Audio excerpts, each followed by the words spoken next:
Bonjour, c'est Michel Drac. Aujourd'hui, je vous présente un livre, La 8e plaie, d'un monsieur qui signe, ou une dame d'ailleurs, je sais pas, qui signe Strat Diplo. C'est un blogueur qui est un intervenant régulier sur Riposte Laïque. Donc aujourd'hui, une note de lecture présentée par quelqu'un dont les liens avec égalité et réconciliation sont notoires. Et cette note de lecture porte sur un ouvrage d'un monsieur qui est apparemment proche de Riposte Laïque. Vous devez vous attendre à ce que ça soit une boucherie, un carnage. Eh bien, absolument pas. Car moi, ce qui m'intéresse, c'est la vérité, c'est la réalité, c'est la solidité des discours, c'est pas l'idéologie des gens. Et en l'occurrence, ce bouquin est solide, il est clair, il est argumenté. Et pour un mec qui écrit sur Riposte Laïque, je dirais même qu'à 1 ou 2 pages près, il est exempt de toute islamo-hystérie. Ce qui est pas mal quand même. Ce qui est pas mal. Bref, ça vaut la peine d'être lu. Et je vais vous présenter ça tout de suite, puis je vais vous dire en même temps un petit peu les réflexions que ça m'inspire et qui, vous allez le voir, ne sont pas nécessairement de nature à vous mettre dans un état d'optimisme béat. Mais bon, c'est comme ça, quoi. Voilà. On choisit ce qu'on dit sur son époque, on choisit pas son époque. Alors, la première chose intéressante chez monsieur Strat Diplo, on va dire que c'est un monsieur. Par principe, j'en sais rien, honnêtement, on va dire ça. La première chose intéressante chez Strat Diplo, c'est qu'il nous rappelle les faits. Et il nous rappelle ce qui s'est passé sur l'année 2015. C'est pas mal de lire un bouquin qui est écrit, qui parle de choses qui ont un peu plus d'1 an d'âge, parce que ça donne un peu plus de recul. Moi, je me méfie toujours des réactions sur le moment. Évidemment, parfois, il faut réagir sur le moment quand on est là pour prendre des décisions. Mais quand on est là pour réfléchir dans l'absolu, c'est pas mal de prendre un peu de recul, et 1 an, c'est déjà pas mal. Donc, qu'est-ce qu'il nous raconte sur l'année 2015, M. Strat Diplo ? Alors, il nous dit qu'il y a eu à peu près 2 millions de migrants illégaux qui sont entrés cette année-là en Europe. Ce qui est une estimation forcément approximative. Les chiffres officiels ne sont pas fiables. On sait qu'une bonne partie des migrants ne se font pas enregistrer quand ils arrivent. Mais bon, l'un dans l'autre, on arrive à peu près à la conclusion qu'il y a dû y avoir à peu près 2 millions d'entrées. Ce qui caractérise l'année 2015, c'est le basculement des flux en termes de provenance. Jusque-là, et y compris en 2014, en gros, c'est du 80-20 en faveur de l'Afrique. Depuis 2015, en tout cas sur l'année 2015, ça a été du 80-20 depuis l'Asie, essentiellement Afghanistan, Pakistan, Irak, Syrie.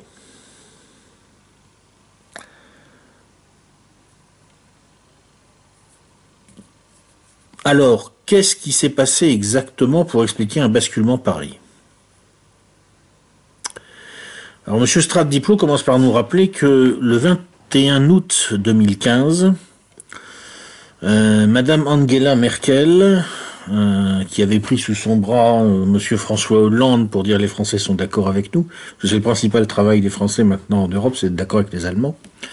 Et donc Madame Angela Merkel a annoncé une rupture unilatérale des accords de Dublin qui réglait jusque-là la question du traitement des réfugiés et des demandes d'asile en Europe.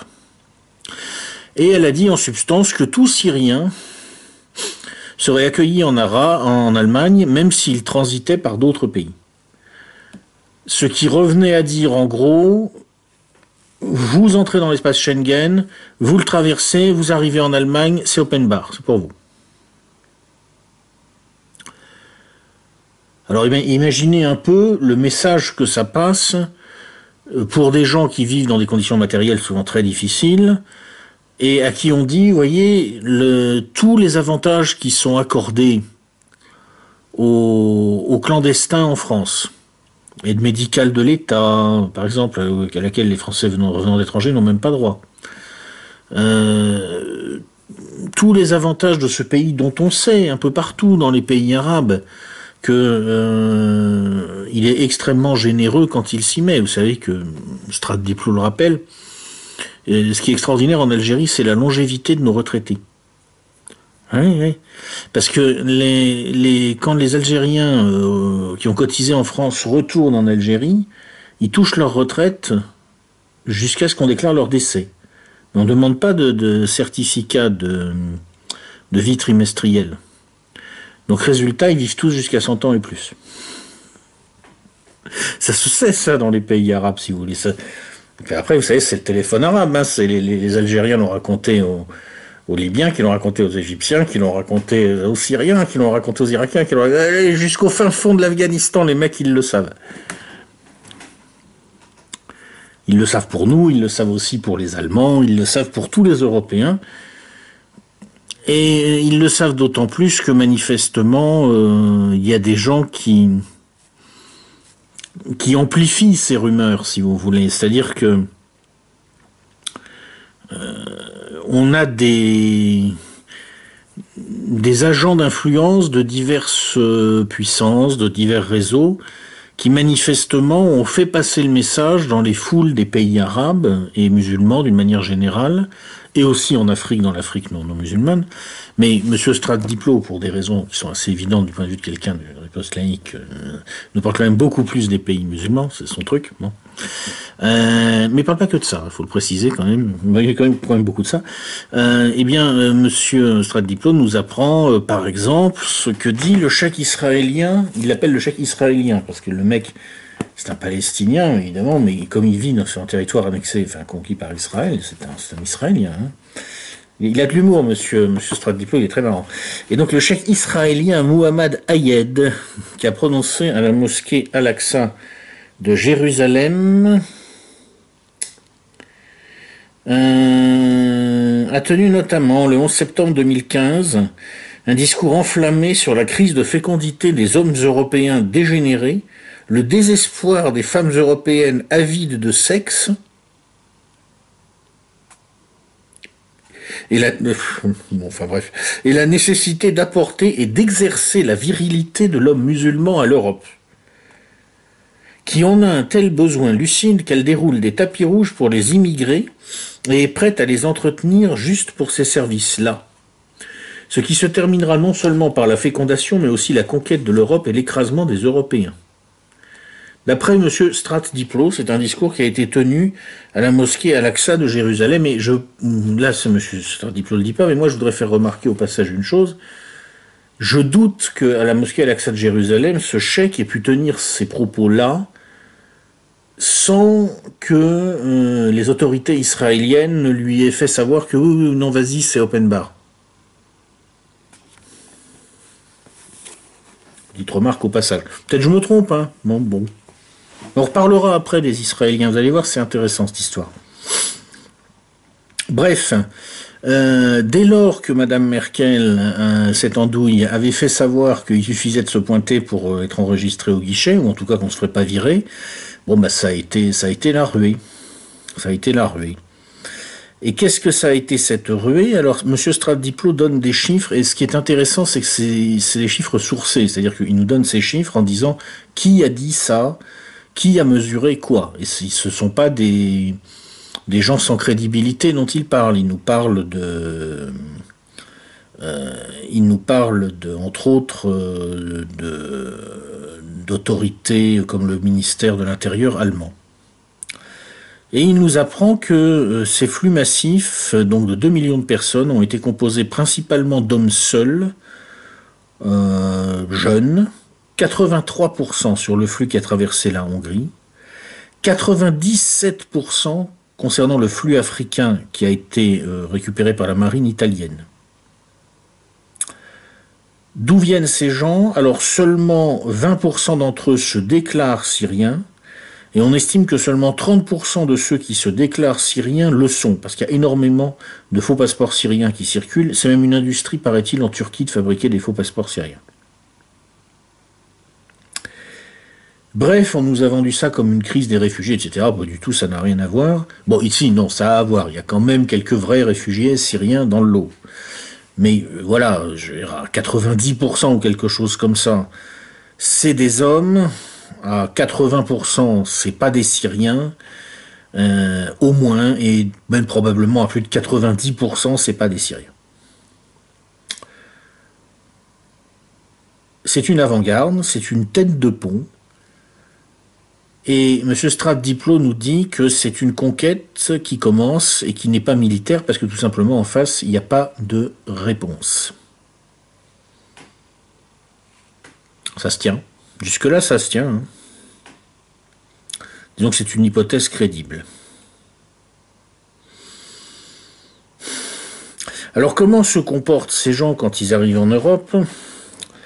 Eh bien, comme on l'a vu, ils se sont très mal comportés, avec une sorte de point d'orgue dans le délire qui a été l'affaire des espèces de gigantesques concerts, une collection d'actes sexuels déplacés, voire de tentatives de viol, voire de viol, à Cologne pour le nouvel an 2016.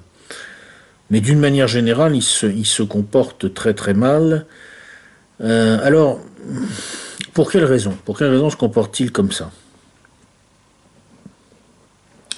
Bon, la première raison, c'est que comme donc on leur a fait miroiter que ça allait être prodigieux, que ça allait être extraordinaire, qu'une fois qu'ils seraient sur place, en gros, les Européens leur donneraient tout et n'importe quoi et qu'ils auraient qu'à claquer dans les doigts pour avoir de belles Européennes qui viendraient dans leur lit, ils sont un peu mal à l'aise quand ils découvrent que la réalité, c'est pas ça.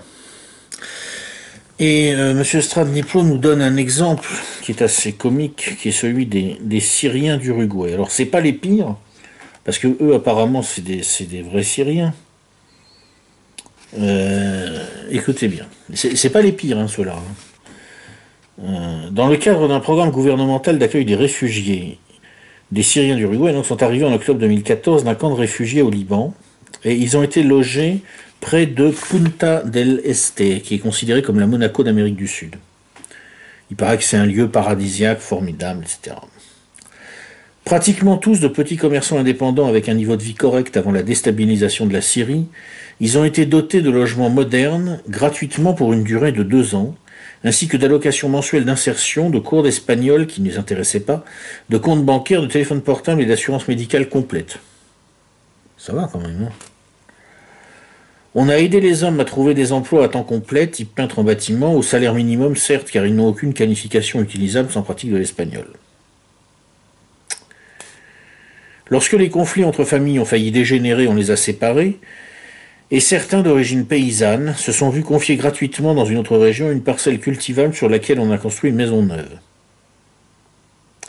En dépit de l'insistance des services d'immigration, de leurs voisins, de la police et des services sociaux et de protection de l'enfance, ils ont refusé d'envoyer leurs filles à l'école légalement obligatoire, alors que les plus jeunes garçons se sont intégrés grâce à l'école en quelques jours. En août 2015, c'est là que ça devient vraiment drôle, lorsqu'ils ont vu à la télévision la vague immigratoire en Europe, l'un d'eux a emmené sa famille attraper le flot migratoire en Turquie, mais ce pays ne les a pas laissés sortir de l'aéroport et les a renvoyés. Ensuite, ils ont demandé aux autorités uruguayennes de les envoyer soit en Europe, soit au moins au Liban, d'où ils étaient venus, afin qu'ils puissent se joindre au mouvement historique vers l'Europe, avec une préférence pour l'Allemagne. Non exaucés, ils sont résidents en Uruguay avec quelqu'un qui quitte ce pays, et quelqu'un qui quitte ce pays n'est pas un réfugié. Ils ont alors, avec leur famille complète, abandonné les logements confortables qui leur avaient été attribués, pour s'installer le 7 septembre en plein air devant le siège du gouvernement à Montevideo. On leur a dit qu'ils étaient libres de partir, mais qu'on ne pouvait pas leur garantir que les Européens allaient les prendre. Ils adressent volontiers, grâce à un interprète, un certain nombre de reproches à l'Uruguay et aux Uruguayens. Ils disent qu'on les a trompés. On leur avait caché le coût de la vie dans ce pays. Il n'est pas possible d'y élever 10 ou 12 enfants. On leur avait promis des salaires de 2500 $ par mois. En vérité, le salaire moyen est de 550 et le revenu moyen par foyer uruguayen est de 1500. L'allocation d'intégration dépendant de la taille de la famille, mais de 1000 $ au minimum, ne suffit pas. On leur avait promis le logement gratuit à vie et au bout de 2 ans, ça sera terminé. C'est-à-dire que cette histoire est extraordinaire, elle montre bien comment ça s'est passé. Les mecs, ils ont complètement disjoncté. Ils ont pété un câble. Il faut se rendre compte que, bon, c'est des gens, là, en l'occurrence, ils viennent de Syrie, on leur a complètement démoli leur pays, hein. Et il y a des mecs inconscients ou des salopards, je sais pas, qui sont allés leur dire, écoutez, il y a une solution miracle. Vous arrivez en Europe, on vous donne tout. Mais ils le croient, les types. Tout simplement, ils le croient. Vous comprenez, ils voient le monde à travers la télévision, à travers ce qu'ils peuvent voir sur les vidéos sur Internet. En général, ils parlent pas nos langues. Donc ils peuvent pas s'intéresser aux vidéos qui vont décrire la réalité de nos sociétés. Ils vont regarder des films américains qui vont leur montrer une société merveilleuse où tout le monde est riche, tout le monde roule dans de belles voitures, hein, tout le monde a une belle femme. Ils y croient.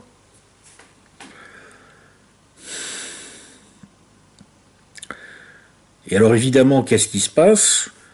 Quand ils arrivent, ils ont des exigences. Évidemment, elles ne sont pas satisfaites, puisqu'elles sont délirantes. Et ils ne comprennent pas, et ils se mettent en colère. Ajoutez à ça qu'il y a des gens pour les pousser à faire des saloperies. Monsieur Stratdiplo cite un certain nombre d'associations, alors bien sûr No Border et la galaxie qui tourne autour, qui est la plus, je dirais, la frange la plus ouvertement manipulatrice et celle qui incite le plus directement à des comportements illégaux violents. Mais il y en a d'autres qui font très fort. En particulier, nous apprenons qu'une association Israël, cofinancée par Israël et l'American Jewish Committee, et une association Border Monitoring, qui anime avec une galaxie d'autres associations qui tournent autour, parce que tout ça fonctionne, vous savez, en réseau. C'est une nébuleuse assez difficile à décoder, qui anime un site qui s'appelle Welcome to Europe. C'est W2, le chiffre, hein, W2EU.info, mais si vous tapez Welcome to Europe sur un moteur de recherche, vous allez tomber dessus de toute façon. Et vous allez voir, vous allez pouvoir vérifier ce que dit M. Stratdiplo dans son bouquin, c'est-à-dire que ce sont des gens qui distribuent des guides pour expliquer aux migrants comment éventuellement jouer avec les lois dans les pays européens pour les contourner au minimum. Vous avez même des gens qui sont complètement dans l'illégalité, comme une association non déclarée qui s'appelle Frontexit, qui est une association qui localise les patrouilles pour aider les migrants à les contourner. Les migrants qui sont d'ailleurs très bien financés apparemment pendant la durée de leur parcours, qui coûtent souvent cher, sur certaines origines, il faut 14 000 € à peu près pour faire le voyage. 14 000 € pour un paysan pachtoun, c'est pas rien, hein.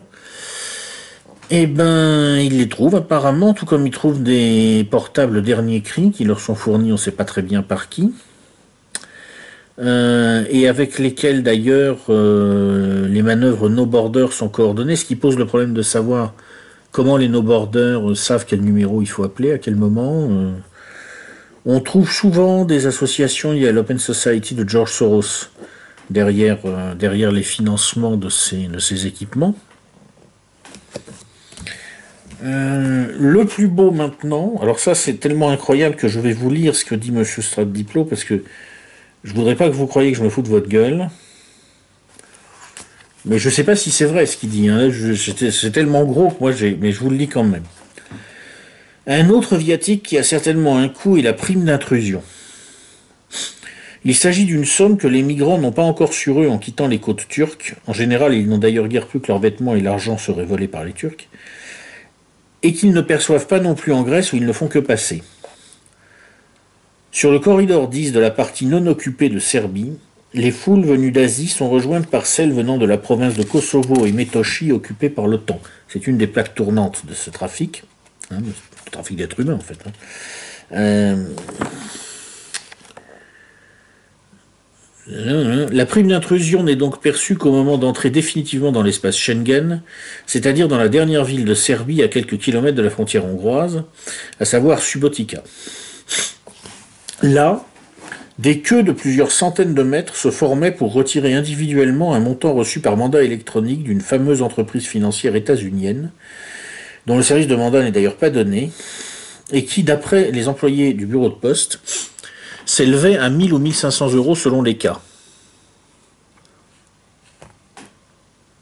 C'est-à-dire que les mecs on savait quelqu'un savait qui ils étaient, quelqu'un leur avait fourni téléphone portable, les suivait, les pistait, et quand ils arrivaient là, on leur disait, ok, c'est bon, maintenant vous allez passer de l'autre côté, on peut vous filer la thune, hop, 1500 euros. Ah, quand même, ça soulève un certain nombre de questions. Je veux dire, putain, on est quand même assez loin de la légende de la petite famille syrienne persécutée par Bachar et qui vient se réfugier chez Mamie Merkel. Hein.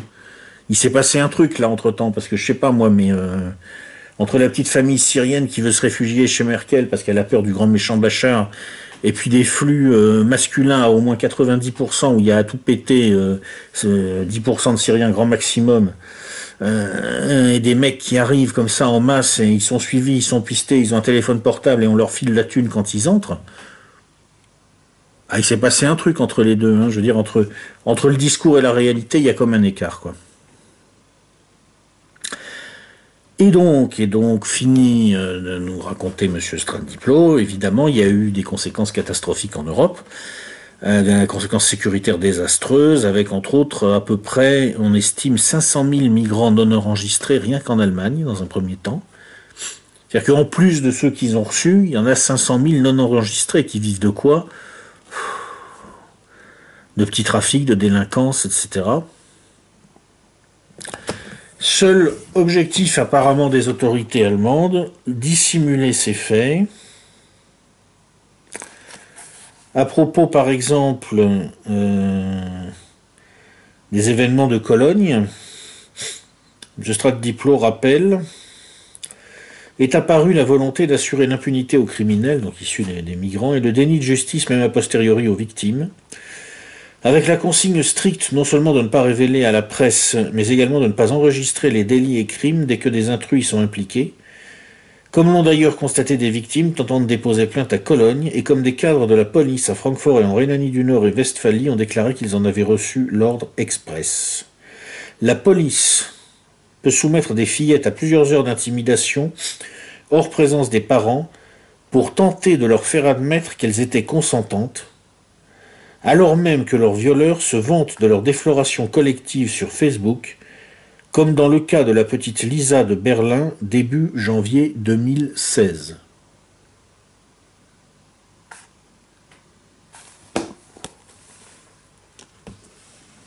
Je sais pas si c'est vrai. Hein. J'ai pas le moyen d'aller vérifier à Berlin si la petite Lisa, tout ça. Mais si c'est vrai, il y a comme un petit problème, Frau Merkel. Un petit problème. Hein. Alors voilà. Voilà. La question qui est posée quand même, c'est quelle est la politique des dirigeants européens exactement dans cette histoire? Est-ce qu'ils ont juste été débordés par un truc qu'ils n'avaient pas calculé?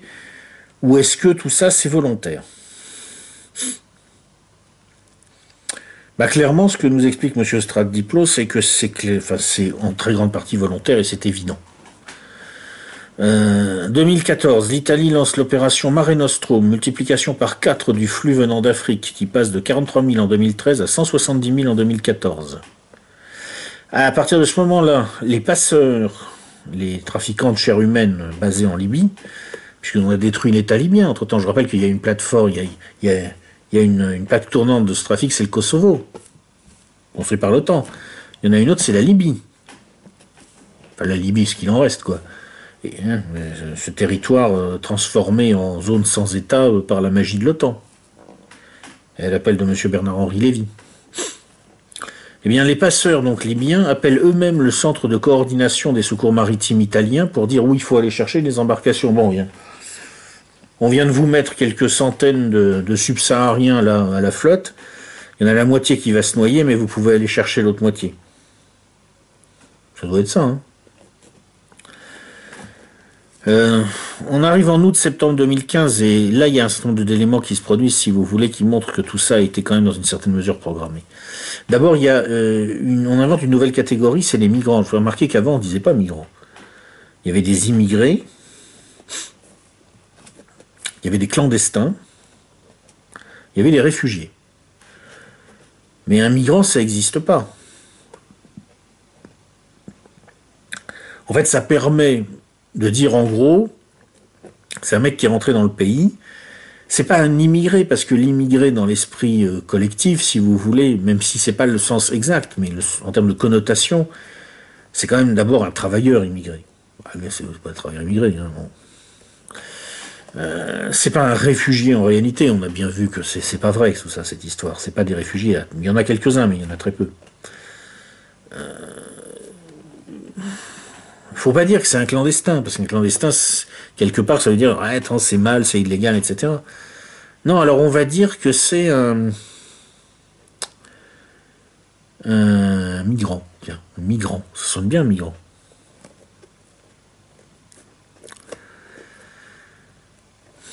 Alors, Strat Diplo nous fait une description longue des relations entre la Commission européenne et la Turquie, d'où il ressort qu'on a fini par accepter de payer la Turquie 3 milliards d'euros par an,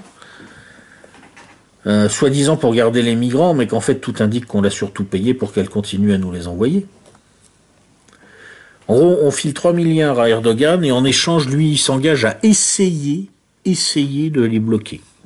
On dira rien.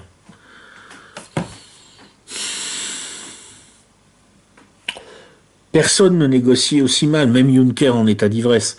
Donc ça veut bien dire quelque part que, là je suis tout à fait Strat Diplo, non, ça a été fait exprès.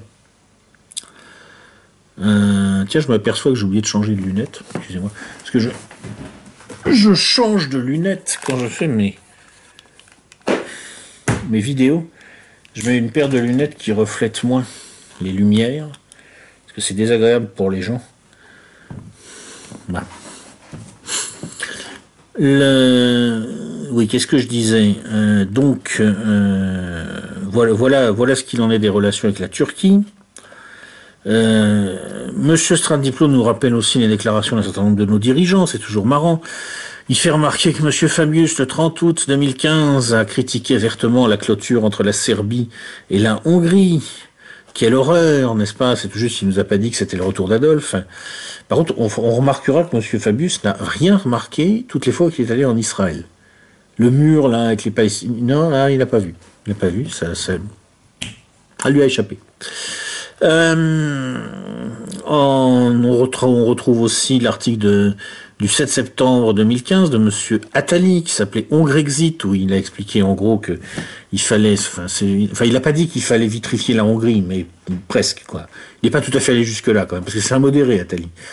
Enfin bon, il a bien fait comprendre qu'il fallait tordre le bras aux Hongrois pour qu'ils arrêtent d'essayer d'empêcher ces braves migrants de traverser, quoi. Je veux dire...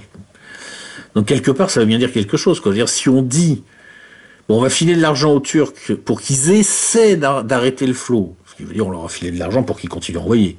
Puis ensuite, on tord le bras aux Hongrois pour que surtout ils arrêtent pas le flot, c'est bien qu'on veut que ça rentre, quoi.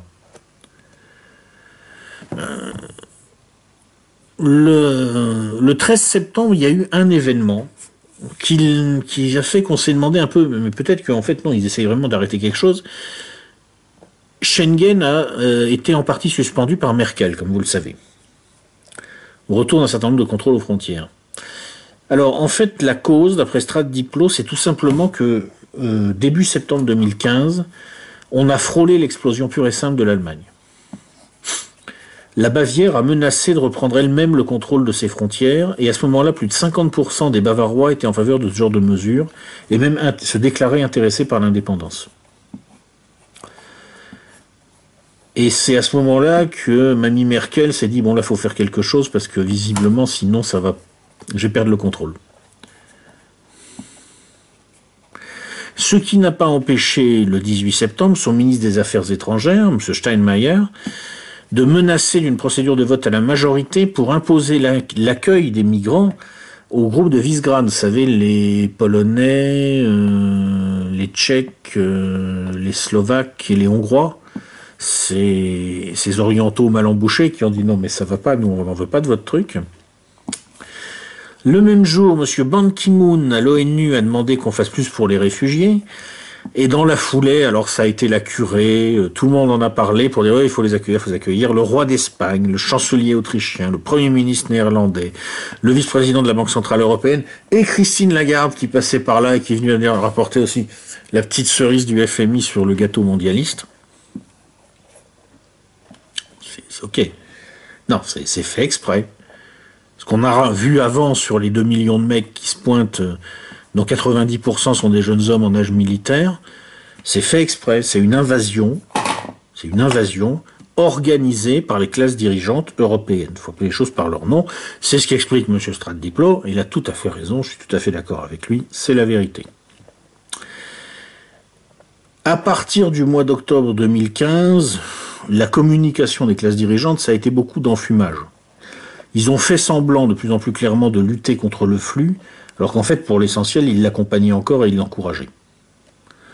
Donc il y a eu une proposition britannique de résolution à l'ONU pour essayer de mettre un terme au trafic de migrants en frappant les trafiquants au nord de la Libye.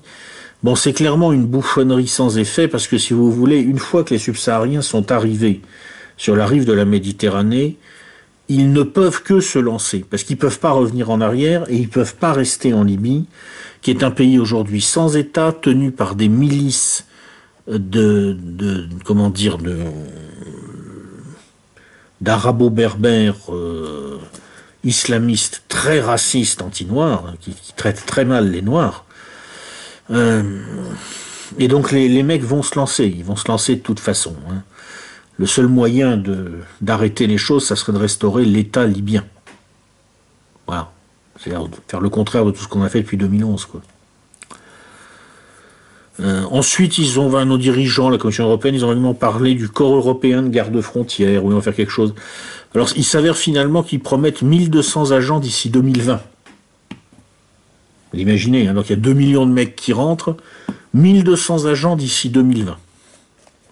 Bref, tout ça ne vise qu'à une seule chose, permettre de faire durer le plus longtemps possible l'inaction des États et différer l'explosion de colère des peuples. Et depuis, manifestement, la stratégie, c'est l'édredon, on en parle de moins en moins. On essaye de cacher le problème, sachant que, même si on nous en parle moins, les entrées continuent. Le flux n'est pas interrompu.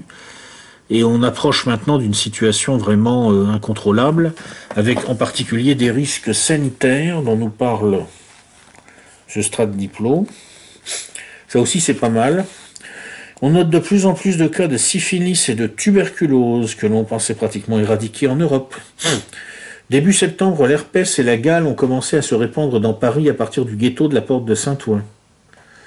Au même moment, on détectait la lèpre pour la première fois à Salzbourg.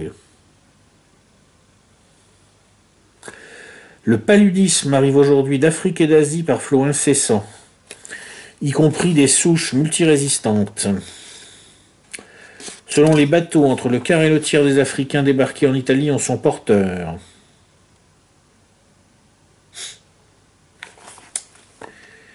À défaut d'une campagne de sensibilisation de la population aux premiers symptômes du paludisme, d'une préparation du corps médical à l'identification de la maladie et d'une distribution des traitements jusqu'aux hôpitaux et pharmacies, l'éclosion d'une épidémie n'est qu'une question de temps.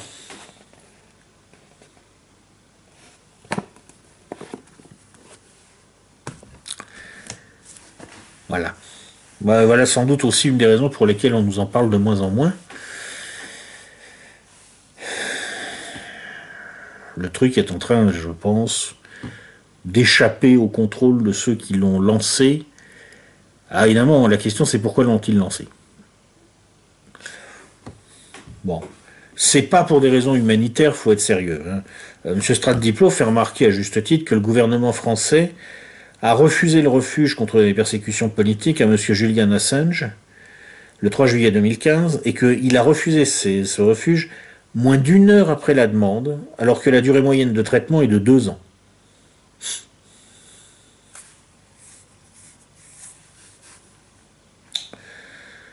Bon, ça dit bien à quel point notre classe dirigeante est vraiment préoccupée par les questions humanitaires et de refuge, quoi. Bon, c'est une blague, quoi. Je précise d'ailleurs que je le regrette, c'est-à-dire que y a des vrais réfugiés, bien entendu, et des gens qu'il faudrait vraiment aider.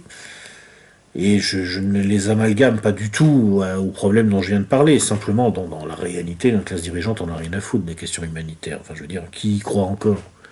Qui croit encore que Laurent Fabius et Bernard-Henri Lévy ont des motivations humanitaires? Ah, s'il y en a un qui y croit encore, je le lui dis honnêtement. Mon pote, où tu viens de passer les 10 dernières années dans un monastère trappiste où t'es complètement bouché à l'émery, quoi. Évidemment, ça n'existe plus. Les arguments humanitaires chez ces gens-là, c'est bien sûr une bouffonnerie, sinistre. Est-ce que c'est pour des questions d'immigration économique? Alors oui et non. Oui, peut-être, parce qu'effectivement, ça peut faire un peu une main-d'œuvre bon marché, etc. Mais est-ce que ça fera vraiment une main-d'œuvre?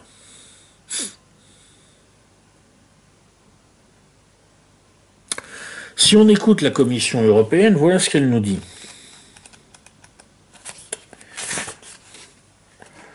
En l'absence de migration, le nombre de personnes en âge de travailler diminuera de 17,5 millions dans l'Union au cours de la prochaine décennie. La migration constituera donc un facteur de plus en plus important pour assurer la pérennité de notre régime d'allocation sociale et pour garantir la durabilité de la croissance de notre économie. D'accord, ok, très bien. Sur le papier, ça tient la route. Mais dans la réalité, M. Strat-Diplo nous donne quelques chiffres. En France, actuellement, 7% des immigrés qui rentrent légalement, quand ils entrent dans une année moyenne, sont du domaine de la catégorie de l'immigration économique. C'est-à-dire qu'ils ont obtention d'un contrat de travail et délivrance d'un permis de travail. 7%. Seulement 10% des immigrés et enfants d'émigrés sont employés, contre 24% environ pour la population, disons, indigène. Je dis 24% parce qu'il y a 20% de taux de chômage et à peu près 30%, 35% de population active. On peut peut-être monter un peu plus haut, allez. Si on admet 40% de population active, c'est un maximum, et 20% de taux de chômage, allez, on va dire il y a peut-être 30% d'actifs. D'après M. Strat-Diplo, il n'y a que 10% des immigrés et enfants d'émigrés qui sont employés aujourd'hui. Alors, j'ai pas été vérifier son chiffre, mais ce que je sais, parce que c'est évident, c'est que le taux d'emploi, parce que d'une manière générale, l'employabilité des populations issues de l'immigration est nettement moins bon que celui des populations autochtones. À l'exception des Asiatiques. Les Asiatiques d'Asie de l'Est, là, c'est différent. Mais sinon, les Africains et les Nord-Africains, bon, enfin, on sait tous à quoi s'en tenir. Il y a des exceptions, bien sûr, nombreuses et louables. Mais bon, voilà, on sait tous comment ça marche. Est-ce que les flux là qui sont rentrés en Allemagne sont plus proches des Est-Asiatiques bosseurs et qui apportent un enrichissement au pays où ils s'installent, ou des masses africaines qui sont bien gentilles souvent, mais bon, qui ne brillent pas économiquement, faut bien le dire en général. Écoutez, voilà quelques chiffres. 65% des migrants arrivés en Allemagne en 2015 sont analphabètes et 80% n'ont aucune qualification.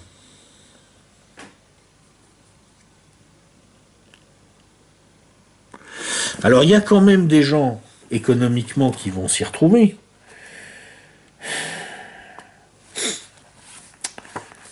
Attendez, la moitié des Égyptiens entrant illégalement en Italie, soit 2000 sur 4000 pour l'année 2014, sont des mineurs commandés par des réseaux établis à Rome, reçus par ceux-ci dès leur livraison par les passeurs, qui pilotent de vrais navires jusqu'à destination, dans ce cas-là, et vendus comme esclaves à des réseaux de prostitution, de commerce de drogue et de travail forcé.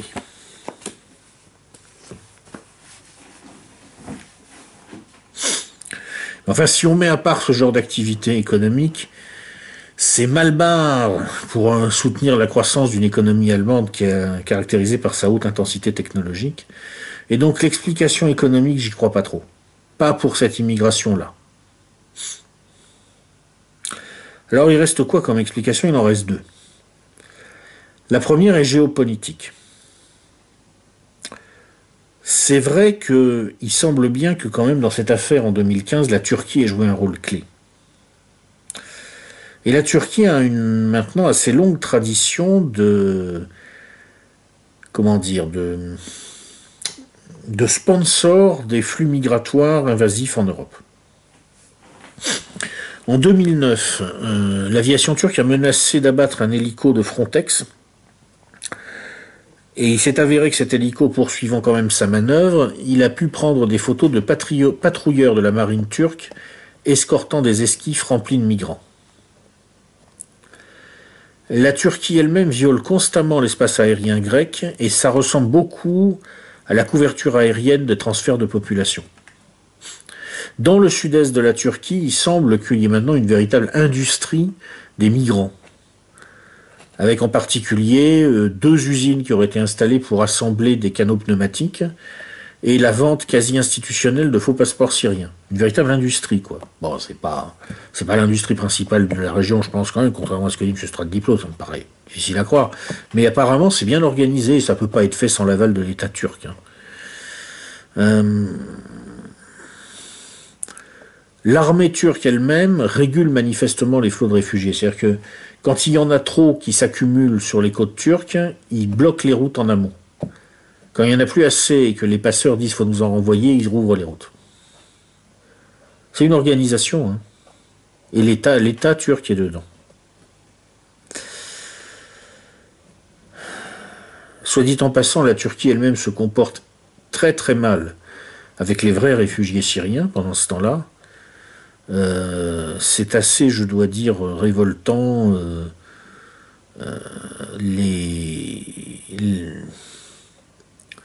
Bon, il est question dans le bouquin de M. Stradiplo là des femmes syriennes qui sont obligées de se prostituer pour donner à manger à leurs enfants et des petites filles mineures qui sont vendues aux riches d'Ankara. Il est intéressant de noter qu'il s'est passé beaucoup de choses en septembre-octobre 2015, au moment où cette histoire de réfugiés d'un seul coup a pris une ampleur qu'elle n'avait pas jusque-là. Les Russes se sont impliqués en Syrie. Il y a eu un discours d'Erdogan très agressif le 4 octobre 2015, agressif à l'égard des Européens. Les Européens qui jusque-là avaient, semble-t-il, laissé entendre aux Turcs que vous aurez quelque chose dans le dépeçage de la Syrie. Et puis là, d'un seul coup, les Russes étant arrivés, voilà, il n'était plus question de dépeçage, quoi. Le 16 octobre, il y a eu un incident à la frontière bulgare avec la pénétration d'un groupe paramilitaire doté d'armes blanches. C'était, semble-t-il, des Afghans. Alors les Turcs ont dit qu'ils n'étaient pas au courant, mais en réalité, tout indique qu'ils ont toléré la chose, voire qu'ils l'ont organisée.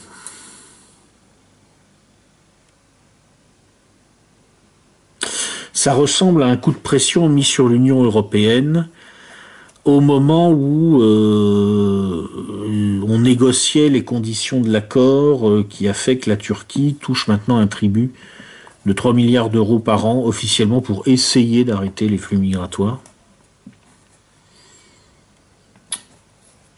Donc il y a certainement quelque chose à comprendre là, hein. Je ne sais pas exactement quoi, mais il y a quelque chose à comprendre.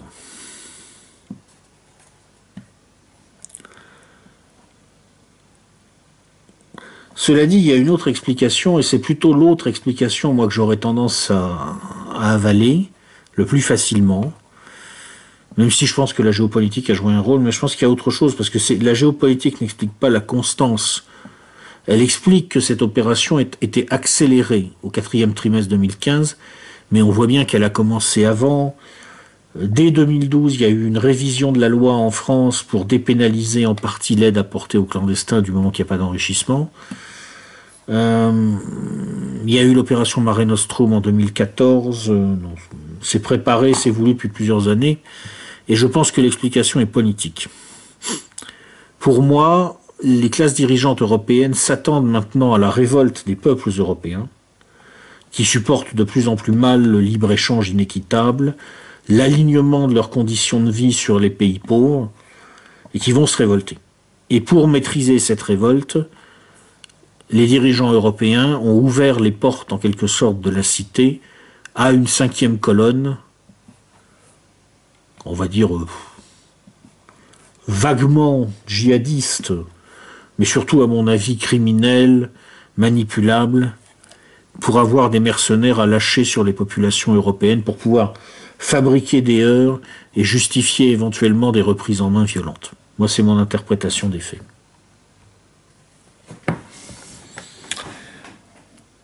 Alors, en face de ça, qu'est-ce qu'on peut faire? Alors, M. Stradiplo nous rappelle d'abord qu'un certain nombre de solutions n'en sont pas, c'est-à-dire que L'idée que oui, on va prendre les gens, on va les garder dans des centres de rétention, on va examiner leurs affaires et puis on va les expulser, ça marche pas. Il a pris l'exemple des gens qui ont été mis en centre de rétention après qu'on les ait fait partir de Calais.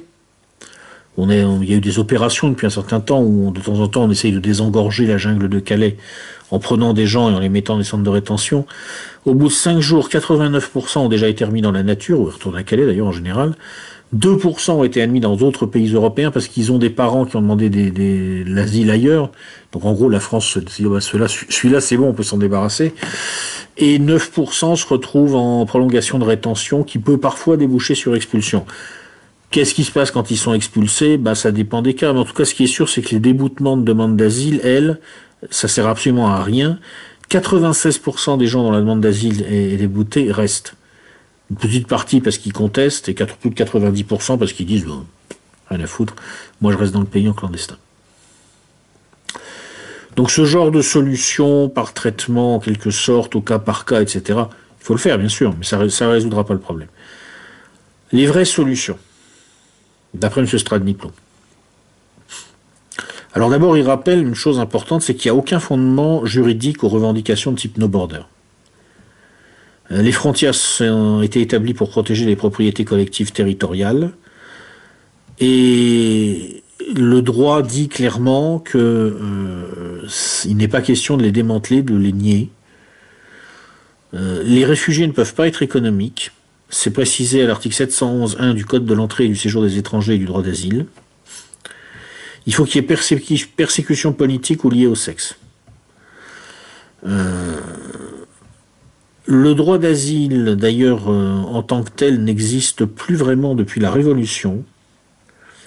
L'asile accordé à quelqu'un qui a commis une infraction, un délit ou un crime, c'est un recel de malfaiteurs. Donc c'est une complicité.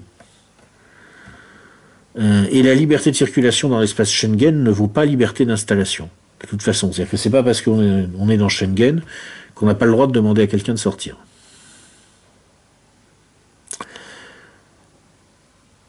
Il faut tout simplement rappeler ce droit et le faire appliquer, dit M. Stradniplo, et ça passe aussi par la remise en cause de ce qui s'est passé en 2012. Parce que l'article L622 de ce même code de l'entrée et du séjour des étrangers et du droit d'asile définit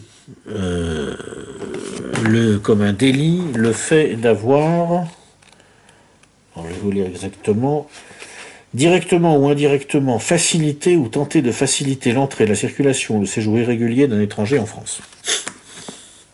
En décembre 2012, le gouvernement français et le Parlement ont voté une modification qui en fait revient à dire que cette loi ne s'applique pas si la personne qui a aidé à commettre ce délit a agi dans un but humanitaire et non lucratif. Eh bien, nous dit M. Stradniplo, il faut abroger cette disposition, revenir à la définition de la présence illégale en France comme un délit, contestable même si rien ne l'y amène par ailleurs, c'est un délit en soi, et revenir à la définition de l'aide apportée à la commission de ce délit comme étant une complicité. Donc déjà ça, si vous voulez, ça permet en gros d'attraper les no-borders et de les mettre devant leurs responsabilités. C'est-à-dire en gros de leur dire, bon voilà, maintenant on vous prévient, c'est un délit. Alors, vous pouvez continuer à le faire, mais on appliquera la loi. La loi, c'est la loi. On est dans un état de droit, on ne va pas faire des lois rétroactives, enfin, simplement maintenant on vous prévient, la loi c'est la loi, il faut la respecter. Sinon, grosse fessée. Bon. Déjà ça devrait pas mal aider à résoudre pas mal de problèmes. Bien sûr il faut abroger le regroupement familial, parce que le plus gros problème c'est pas ces 2 millions d'hommes, c'est qu'on estime qu'à chaque fois que vous avez un homme jeune qui rentre, il y a entre 4 et 8 personnes qui sont ensuite éligibles au regroupement familial si le type s'est installé en France ou en Europe.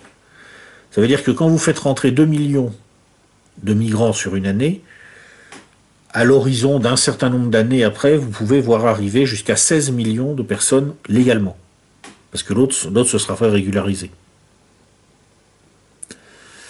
Donc il faut abroger le regroupement familial, et à ceux qui diront c'est inhumain, vous brisez les familles, je dis non, pas du tout, ils sont libres de repartir là où est leur famille.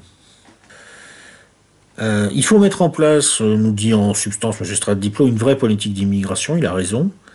Comme au Canada, en Australie, qui sont des pays où vous pouvez rentrer, mais là, il y a un contrôle de votre compétence, de votre capacité à rentrer dans l'économie et de votre santé, d'ailleurs, aussi. Et puis, au niveau géopolitique, évidemment, il faut faire savoir que l'Europe, c'est pas un paillasson, ce qui probablement passera par un conflit assez violent avec la Turquie. Si ce que dit M. Stradiplo est vrai, ça va être compliqué d'éviter quasiment un état de guerre avec la Turquie. Je vous rappelle ce qu'on a vu dans une autre note de lecture avant, à propos du bouquin qui s'appelle Nos très chers émirs, où on nous expliquait que derrière le Qatar, c'est les frères musulmans, hein, que la Turquie, c'était les frères musulmans. Qu'on a vu que Abu Dhabi, qui est un régime arabe en lutte contre l'influence des frères musulmans, a organisé le voyage de Marine Le Pen en Égypte. Donc à un moment, il faut connecter tout ça, vous voyez. Qatar, financement des élites françaises, Turquie, immigration, invasion, frères musulmans, Israël, le cheikh là qui est à la mosquée Al-Aqsa va faire son numéro. On peut commencer à relier les points là. Ça commence à s'emboîter, vous voyez, il se passe quelque chose là. Bon, ben, à un moment, il va falloir quand même expliquer à tous ces gens-là que non, on n'a pas l'intention de se laisser marcher dessus et on n'est pas encore mûr pour se suicider. Ou alors, effectivement, on ne fait rien. Et vu ce que je viens de vous expliquer, vu ce qu'on a vu avant, là, sur la note de lecture sur John Rushton, vu ce qu'on verra après sur d'autres bouquins,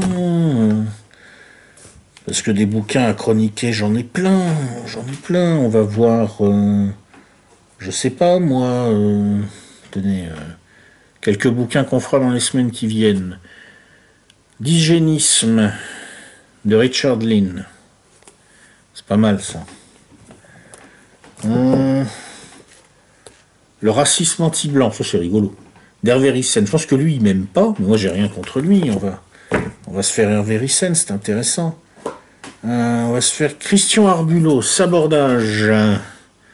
C'est pas mal ça aussi. Qu'est-ce qu'on va se faire d'autre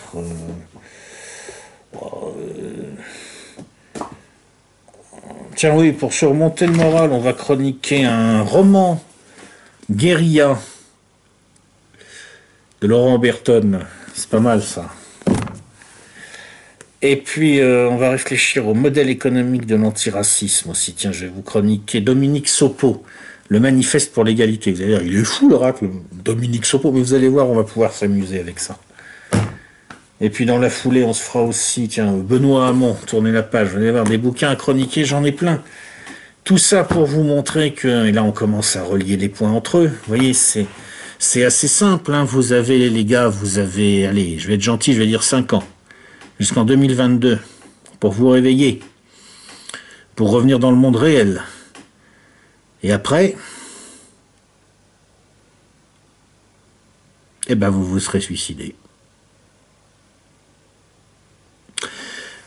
En attendant, j'espère que je vous ai pas trop sapé le moral, et je vous dis à bientôt.